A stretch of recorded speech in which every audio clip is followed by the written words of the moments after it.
Grambling is making a mistake naming its football field after Doug Williams. Kenn Rashad, HBCU Sports, that is the topic that I'm going to talk about for the moment. But before I do that, do me a favor and hit the like button.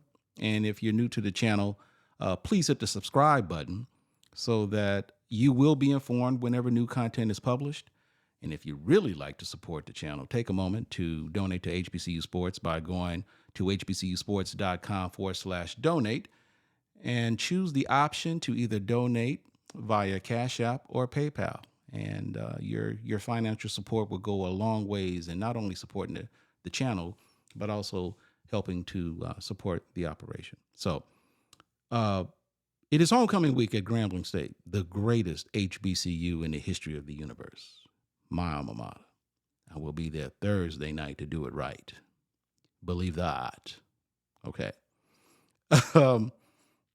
And during, for all of the activities and events that are planned for the week, Grambling announced that a few weeks ago that it is going to honor James Shaq Harris and Doug Williams.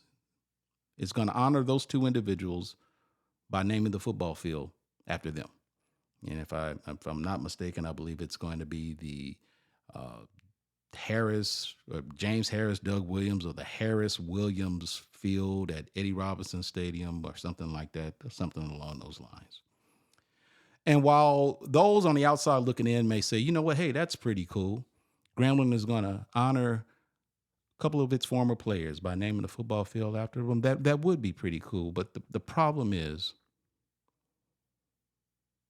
in the case of Doug Williams especially, he's already been honored more than once. And naming the football field after Doug Williams is just simply not the best thing to do. And I'm going to explain why. Grambling is known first and foremost for football. Grambling is the house that Eddie Robinson built and went on to do things that were just unheard of at the time that he coached. Went on to not only win games, but to produce talent that went on in hundreds of players into the NFL.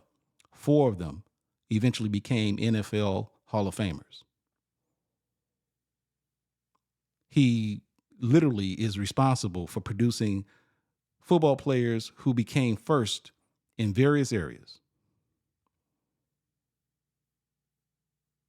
So in the case of Doug Williams, who is currently an executive with the Washington Commanders, formerly the Washington Redskins, former Super Bowl MVP, former head coach, former Grambling quarterback.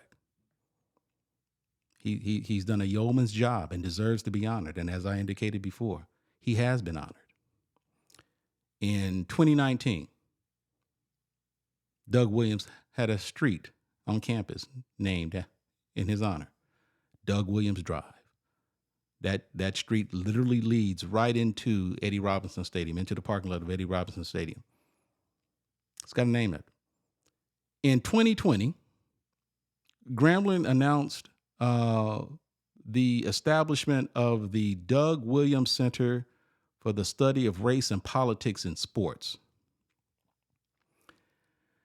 According to Grambling, the purpose of the center is to engage public education and develop political and to develop potential social and political solutions to issues concerning professional sports. I'm not sure I know what that means, but I will say this. As important as it sounds, race and politics being what it is, Doug Williams is not the first person that comes to mind. So I don't know what strings were pulled. I don't know what the correlation is between Doug Williams, race, and politics. But hey, it was named in his honor, and he's got 2 structures named in his honor. All right. So we fast forward to last year, Hugh Jackson is the head coach. He wants to turn around the culture of the program. And he decides he wants to bring in Art Browse as his offensive coordinator. Now, not surprisingly, Doug Williams didn't like that news, didn't like that move, and took the time to express his displeasure.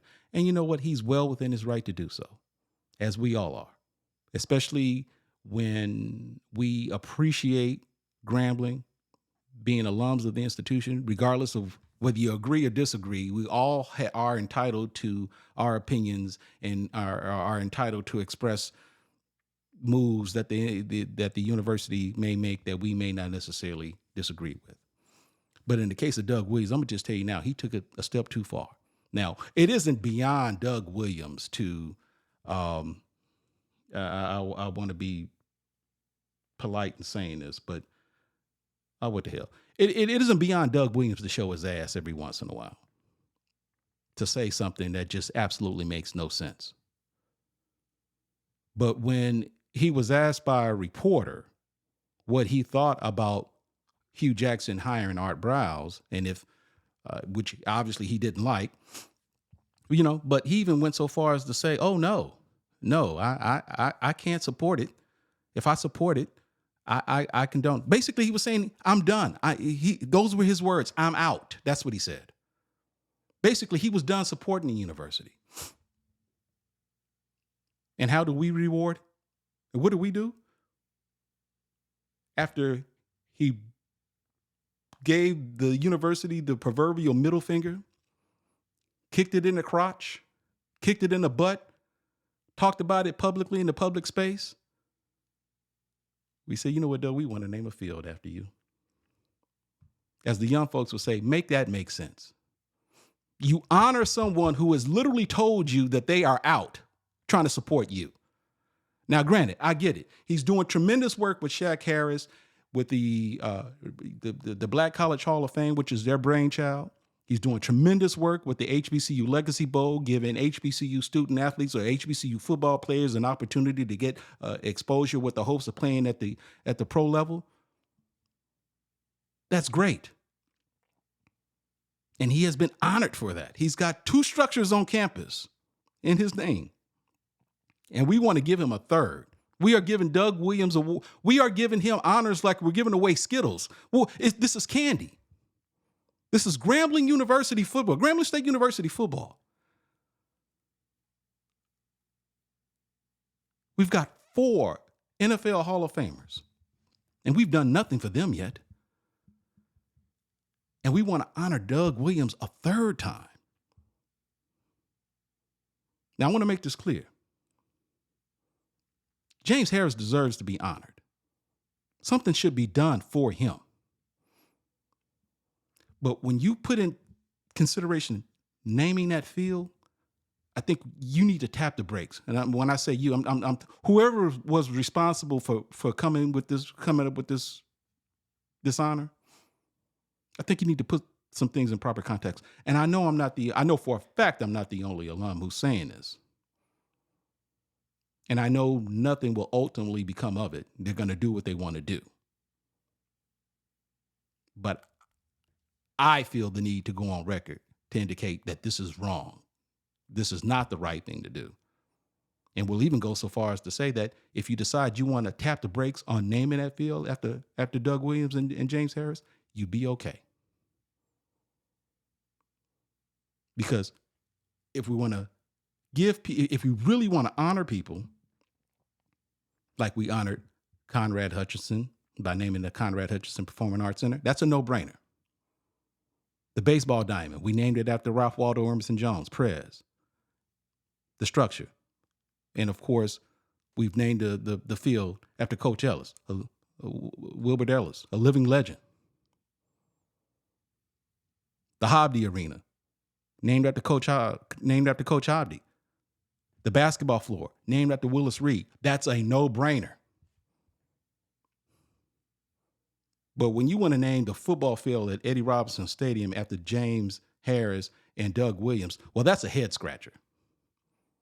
especially when you put in when you put in consideration and look back on the people who played before them. There's something has to be said for being the first. And to my recollection, we haven't done that.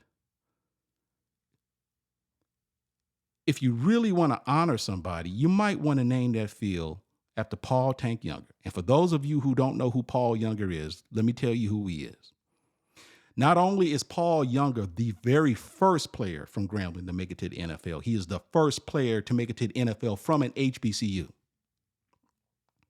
Paul Younger is the first that made it possible for all players who eventually left an HBCU to make it to the NFL. Paul Tank Younger was the first one to do it.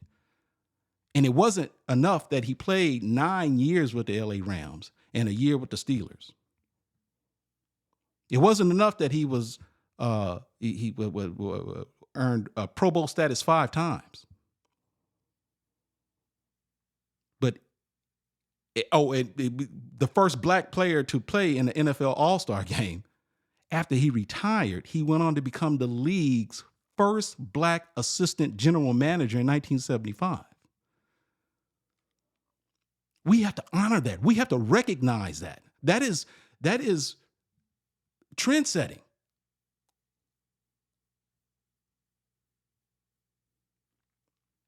We have 4 NFL Hall of Famers. Willie Davis played with the Green Bay Packers in 1981. Was honored in 1981, was the first. And we all know what he did as a Green Bay Packer. We understand that defensive end, he wrecked shop. 5 Pro Bowls, played and won the first Super Bowl, and before that, won a couple of NFL championships with the Packers before the Super Bowl under Vince Lombardi.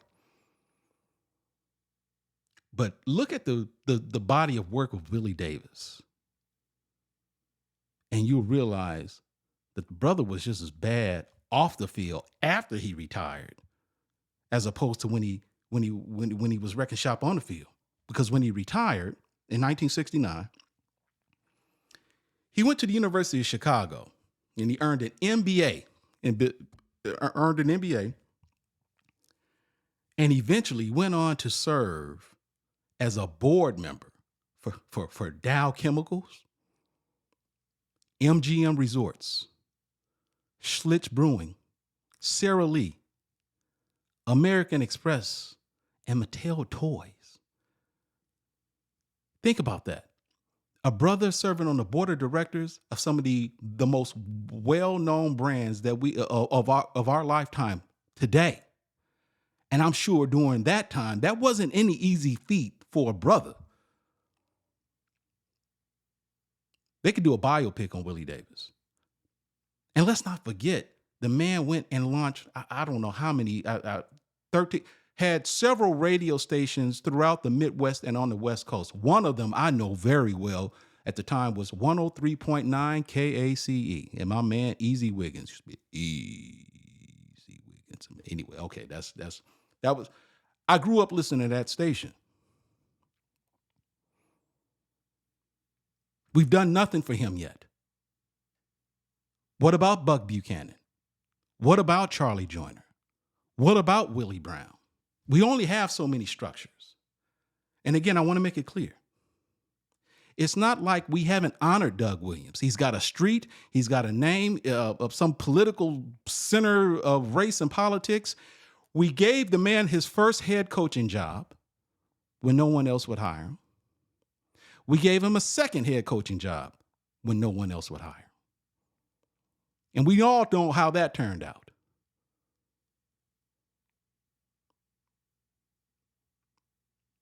Couldn't have his way. Decided to become insubordinate with the higher ups, and he got fired mid-season. And just wreaked havoc like a petulant child. And as a result, the players went on this bogus boycott, ultimately deciding that they weren't going to play. Ruined Jackson State's homecoming, and as a result, we had to play Jackson State 3 straight years just so they could make up that revenue.